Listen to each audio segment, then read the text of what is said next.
Dicen que los océanos son la última frontera aquí en la Tierra para explorar. Algo así como solo el 10% de ellos han sido mapeados. James Cameron se lanzó al abismo de la fosa de las Marianas, pero esa es solo una fosa, en una parte del Océano Pacífico. No había mucho que ver una vez que llegó a la zona adopelágica, excepto oscuridad perpetua. Las luces submarinas solo brillan hasta cierto punto, quién sabe qué monstruosidades podrían haberse escondido de lo único que nunca ven. Recientemente, mi padre me llevó a un viaje de pesca en alta mar. Siempre nos ha gustado pescar juntos en las Adirondacks, pero siempre hablamos de ir tras un juego más grande que la trucha de arroyo y el salmón. Mientras nuestra familia se iba de vacaciones a Florida, una de las primeras cosas que pusimos en nuestra lista de cosas por hacer fue un viaje de un día en un catamarán por el Golfo de México. Nos despertamos a las 5 a.m., nos detuvimos en una tienda local de cebos para comprar arenques vivos, ojos saltones y sardinas. Aparentemente, el crucero tenía descuento y, por lo tanto, creía en la noción de bring your own bite. En el crucero con nosotros estaban otro padre y su hijo, una pareja de recién casados, el capitán del barco y un pescador profesional que entrenaría a cualquiera que necesitara ayuda. El pescador era una especie de imbécil, y estaba mucho más concentrado en atrapar un gran juego por su cuenta que en ayudarnos a cualquiera de nosotros. Excepto, por supuesto, la única mujer que, al mediodía, se había quitado el chal de la playa para revelar un bikini delgado para soportar el calor. Su atención estaba únicamente en ella entonces, para gran desdén de su esposo, quien no podía descubrir cómo cebar su salmonete por su vida. Fue realmente lento por un tiempo, nadie atrapó nada durante la mayor parte de la mañana, por lo que el capitán dijo que si a nadie le importaba volver tarde, podríamos adentrarnos más en el golfo. Nadie lo hizo. No creo que nadie quisiera volver sin un trofeo de premio. Alrededor de la 1 p.m., el trofeo del primer premio fue para el otro hijo a bordo con nosotros, creo que su nombre era Bill. Casi todos hablaban entre ellos. Mi papá y yo compartimos un paquete de 6 cervezas Corona y pasamos la mayor parte del día en silencio sombrío, simplemente disfrutando del extremo opuesto del espectro de pesca por una vez. Bill, que tal vez solo tenía 11 o 12 años, casi se rompe el brazo tratando de enrollar el Blue Marlin de 150 libras que logró enganchar. Él y su papá tuvieron que trabajar juntos para terminar la captura.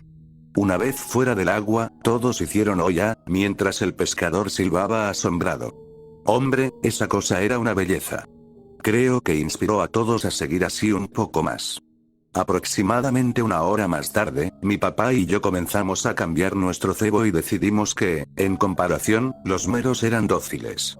Fue entonces cuando la novia recién casada alcanzó su premio. Inmediatamente, la línea en su carrete comenzó a girar fuera de control. Lo había estado sosteniendo perezosamente mientras conversaba con su esposo, y el mango giraba tan rápido que su dedo índice hizo un chasquido audible cuando se dio la vuelta y lo golpeó. Inmediatamente gritó de dolor y la soltó. El pescador giró la cabeza y se dirigió hacia la caña de pescar, que para los propósitos del pescador casual, estaba atornillada a la cubierta del bote. Agarró la caña y el carrete y comenzó a luchar contra el pez monstruo. Obtuvo tal vez medio giro antes de que el pez reanudara su lucha, y la línea se apresuró hacia las profundidades del golfo nuevamente. Mientras la novia se agarraba la mano, sollozaba mientras su marido la acunaba. El resto de nosotros observábamos con asombro cómo el pescador intentaba abordar lo que fuera que yacía en el otro extremo de la línea. Estaba perdiendo mucho. En unos 30 segundos, la línea alcanzó su longitud máxima. Inmediatamente, el bote fue tirado irregularmente hacia el lado de estribor, sumergiendo unos buenos 2 o 3 pies. Ese chapuzón fue suficiente para enviar al pescador dando tumbos sobre la barandilla baja del catamarán y hacia el golfo. El capitán, Bill y su padre corrieron hacia donde se cayó por la borda. Estaba chapoteando salvajemente, tratando de mantenerse a flote a pesar del peso creciente de su chaleco de pescador empapado. Estaba gritando incluso más fuerte que la novia, que a pesar de su dolor, ahora miraba con horror a su marido. Solo mi papá y yo notamos que la línea se aflojó. Nos miramos con los ojos muy abiertos.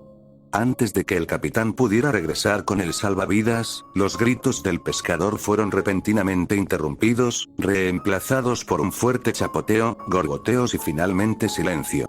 Él se había ido. Los tres hombres miraron por el costado de estribor durante varios minutos, mientras caminábamos para reunirnos con ellos. ¿Qué diablos fue eso?, dijo el capitán en voz baja, rompiendo el ominoso silencio. Bill respondió tímidamente. Tal vez podamos recuperarlo si enrollamos la línea nuevamente. Su padre colocó una mano en su espalda y la frotó suavemente. Lo siento, pero se ha ido Bill. Nadie puede sobrevivir bajo el agua por tanto tiempo. Creo que es hora de que nos lleves de vuelta a la costa, capitán, dijo el padre antes de mirar de reojo al capitán. Ese sí, por supuesto, dijo, saliendo de su trance. Tendremos que hablar con las autoridades tan pronto como aterricemos. Haré una llamada de socorro a la guardia costera ahora mismo. El capitán se fue a la parte superior del bote, mientras que el resto se quedó allí en un silencio conmocionado, ocasionalmente roto por los sollozos de la novia, todavía acariciando su dedo roto. En retrospectiva, se cometieron muchos errores ese día. Pero si hubo un error que fue el más costoso, fue que todos nos olvidamos de la línea que todavía estaba en el agua. La línea, que en el otro extremo sostenía una especie de monstruosidad, y solo un minuto o dos después, comenzó a tensarse nuevamente. El marido lo notó primero.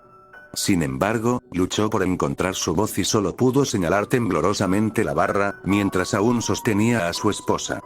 Lo miré.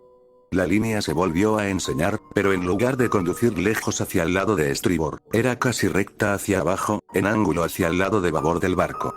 Tal vez solo tuve un par de segundos para registrar las implicaciones de este cambio de dirección, y para preguntarme cuánto peso podrían soportar la caña y la línea antes de romperse, cuando el barco comenzó a hundirse hacia el lado de estribor una vez más, mucho más lento que antes. ¡Oh, mierda! Va a voltear el bote. Alcancé a gritar cuando el lado izquierdo del catamarán comenzó a salir del agua. Primero solo unas pocas pulgadas, luego unos pocos pies. El lado derecho se estaba sumergiendo lentamente. Con la mente nublada por el pánico, escuché al padre gritar: «¡Corten la línea! Alguien encuentre algo para cortar la línea». Pero fue demasiado tarde. Escuché un chapoteo cuando el capitán cayó desde la parte superior del bote al océano. Bill gritó mientras trepaba por una puerta que lentamente se volvía paralela a la superficie del océano. Hubo fuertes gemidos y crujidos en todo el barco. La novia también gritó horrorizada cuando su esposo cayó sobre la barandilla y la arrastró al océano con él. Entonces ocurrió un fuerte crack. La caña, atornillada a la cubierta del bote, se desprendió de los arneses y el bote se estrelló contra el agua. El agua estaba por todas partes. El bote no estaba diseñado para ese tipo de inmersión. Casi podía sentir que se hundía. Una vez que recuperamos el equilibrio, mi papá y yo salimos corriendo hacia el lado de estribor, salvavidas en la mano, pero no había nadie en el agua. Se habían ido. Solo quedaba un leve rastro de sangre diluida en la superficie. Solo éramos nosotros y Bill, que estaba llorando histéricamente. No quiero morir, seguía pronunciando entre sollozos. Mi papá se agachó para consolarlo y yo volví a babor, buscando alguna señal de las personas que se habían caído por la borda. No había ninguno, solo un vasto océano azul en todas direcciones. Se me cayó el estómago y luego subió hasta mi garganta. Vi algo, a lo lejos. Una ola que perturba las aguas tranquilas. Dirigiéndose en esta dirección. Lo que sea que nos había estado persiguiendo estaba regresando, directamente hacia el barco. No pude distinguir qué era, pero fue muy rápido, lo que provocó que la superficie se ondulara a su alrededor como una lancha motora invisible. Empecé a gritar por mi papá y Bill cuando las ondas desaparecieron, como si se hubieran hundido más bajo la superficie. Mis palabras se atascaron en mi garganta, y por unos segundos esperé a ver qué pasaba. Antes de que mi mente pudiera registrar lo que estaba pasando, el bote explotó desde el medio con un crack extremadamente fuerte. Las dos mitades del catamarán se partieron cuando astillas de fibra de vidrio, madera y vidrio llovieron por el aire. Salí volando por el costado de babor y me zambullí en el agua. El agua estaba fría, muy fría para un caluroso día de verano. Podía saborear la sal en mi boca, nariz y garganta. Me quemó los ojos. La presión del agua llenó mis oídos mientras me hundía bajo la superficie. Salí de la superficie en un chapoteo, sintiendo el peso pegajoso de mi ropa arrastrándome hacia abajo. Desabotoné mis pantalones cargo y me los quité pateando salvajemente. Luego vino mi camisa, que fue agotadoramente difícil. Podría morir de hipotermia, pero tenía que ser mejor que ahogarme. La sal todavía me quemaba la boca y los ojos. Apenas podía mantenerlos abiertos. «Papá». Logré gritar mientras remaba para mantenerme a flote. No hubo respuesta. Todo lo que alcancé a ver fueron los escombros destrozados del catamarán. Fuera lo que fuese, había atacado desde abajo, destruyendo por completo la integridad restante del barco. Continué remando en el lugar. Algo rozó la parte inferior de mi pie. Fría, húmeda y resbaladiza. ¿Por qué no me atacó entonces? No lo sé. Quizás mi papá y Bill fueron un premio mayor. Me alejé frenéticamente y comencé a nadar hacia la parte más grande del bote que pude encontrar. Me dolían los músculos por el impacto con el agua y el frío intenso que lo acompañaba. Nadar era una tarea que nunca había sido para mí durante mis veranos en las montañas. En este punto, había renunciado a escapar de aquí con vida, simplemente no quería encontrarme con lo que fuera que nos había hecho esto. De repente, desde detrás de la pared de restos flotantes, escuché a Bill gritar frenéticamente: «HH, ayuda». El grito fue cortado short como yo estaba seguro de que fue arrastrado hacia una muerte acuosa. Llegué a un gran trozo de escombros y me subí a él. Cerré los ojos, la sal de mis lágrimas se entremezcló con la sal del océano. Por primera vez noté cortes y moretones por todo el cuerpo. Una vez que estuve fuera del agua, comenzaron a picar con intensa ferocidad. Me derrumbé sobre la pieza gigante del casco, con la esperanza de que fuera suficiente para sostener mi peso y esconderme de la bestia. Observé con ojos cansados y ardientes cómo la sangre goteaba de mis heridas y se mezclaba con los charcos de agua sobre los escombros. Solo entonces, se me pasó por la cabeza la posibilidad de que los tiburones vinieran a inspeccionar, pero también pensé que incluso los tiburones no se atreverían a cruzar lo que sea que acecha estas aguas. Allí me quedé, durante horas, desangrándome lentamente, cocinándome bajo el sol abrasador, con los labios secos y agrietados, desvaneciéndose dentro y fuera de la conciencia.